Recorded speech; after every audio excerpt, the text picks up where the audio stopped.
네, 투데이 핫이슈 인터뷰 시간입니다.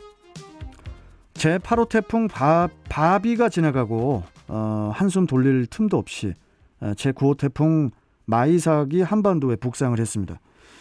마이삭은 바비보다 더 강력하다는 관측에 긴장의 끈을 놓지 못하고 있는데요. 이와 관련해서 이재정 K웨더 예보팀장 연결해서 자세한 이야기 들어보도록 하죠. 자, 이재정 팀장님 안녕하세요. 네, 안녕하세요. 네, 제9호 태풍 마이삭이 북상을 했습니다. 오늘 오후부터 내일 오전까지 그 제주도와 영남 해안을 중심으로 영향을 줄 것으로 보인다고 하는데, 먼저 이 마이삭 경로에 대해서 좀 짚어주시죠. 네, 매우 강한 세력으로 발달한 제9호 태풍 마이삭은 현재 제주도 남쪽 바다에서 중심부근 최대 풍속 초속 약 45m, 시속 약 162km, 강풍 반경 약 370km를 유지한 채 북상 중인데요. 네. 오늘 밤 9시경 제주도 동쪽 바다를 지나 내일 새벽 1시경 부산 인근 해안에 상륙해 내일 9시경에는 강릉 인근 바다를 지날 전망입니다. 마이삭은 그 지난주 우리나라를 강타한 그 태풍 바비보다 더 강력하다는 그런 관측 때문에 뭐 강풍이라든지 또 폭우로 인한 피해가 또 걱정인데요. 이 마이삭 위력은 어느 정도입니까? 위력은?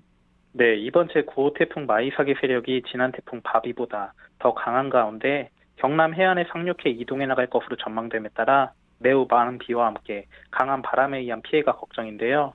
먼저 예상 강수량은 태풍의 이동 경로와 가까운 강원 영동, 경북 동해안, 경남, 전라 동부, 제주도, 울릉도 독도를 중심으로 100에서 300, 특히 강원 영동과 경상 동해안, 제주 산간을 중심으로는 최대 400mm 이상 내리는 곳이 있겠고요. 수도권과 강원 영서, 충청 남부를 제외한 충청, 전남 서부 같은 경우 100에서 200, 그 밖의 지역은 50에서 150mm의 비가 내리겠습니다.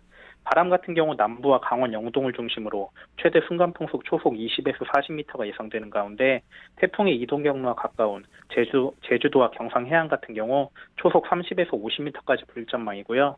그 밖의 지역도 초속 10에서 30m의 강한 바람이 불 전망이니 시설물 관리에 유의하셔야겠습니다. 네. 마이삭이 혹시 수도권에도 영향을 줄까요?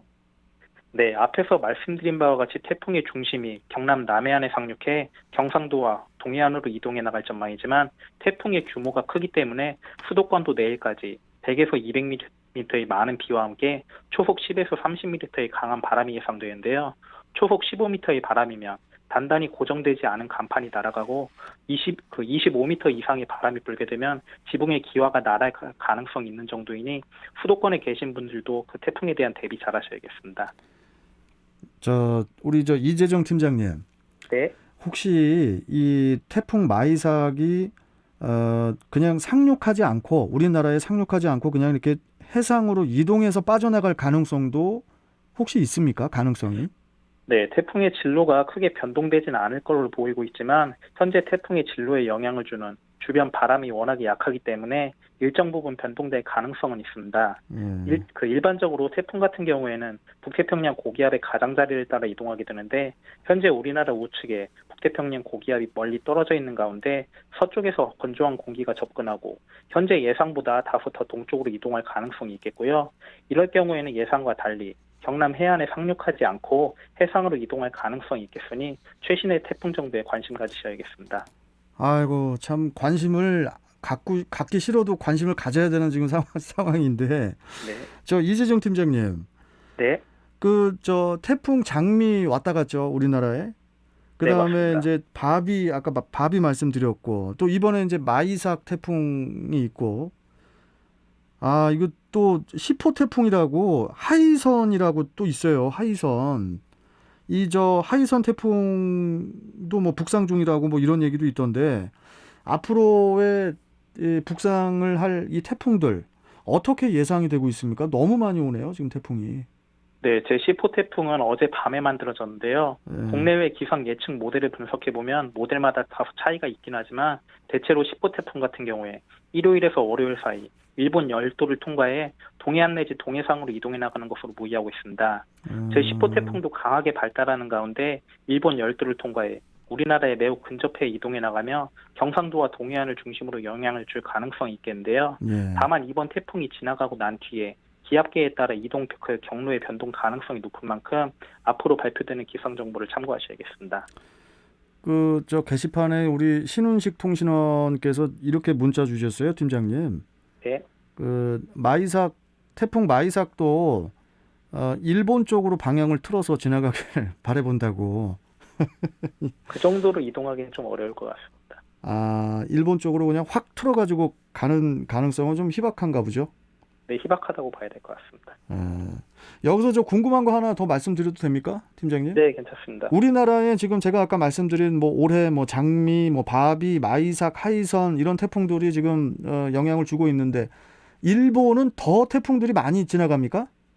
일반적으로 우리나라보다 일본이 태풍의 영향을 더 많이 받게 되고요. 그런데 올해 같은 경우에는 우리나라가 지금 현재 더 영향을 많이 받고 있습니다. 아, 올해는 우리나라가 더 영향을 받고 있다고요? 네, 그렇습니다. 아직까지는. 아, 참. 아무튼 뭐 그 올해 7, 8월에 그 우리나라에 내린 집중호우로 인해서 그 인명 피해 그리고 재산 피해가 또 너무 크고 아직 그 복구 작업이 다 마무리가 되지 않은 걸로 알고 있거든요. 네, 맞습니다. 그런데 또 태풍이 이렇게 연달아서 몰려오고 있어서 제발 좀 이제는 좀 아무 일 없이 이 태풍이 좀 지나가 주기를 바랄 뿐입니다. 자, 계속 좀 고생해 주시고요. 오늘 말씀 여기까지 듣겠습니다. 고맙습니다. 네, 고맙습니다. 네, 자, 이재정 KU웨더 예보팀장과 함께 이야기 나눠봤고요.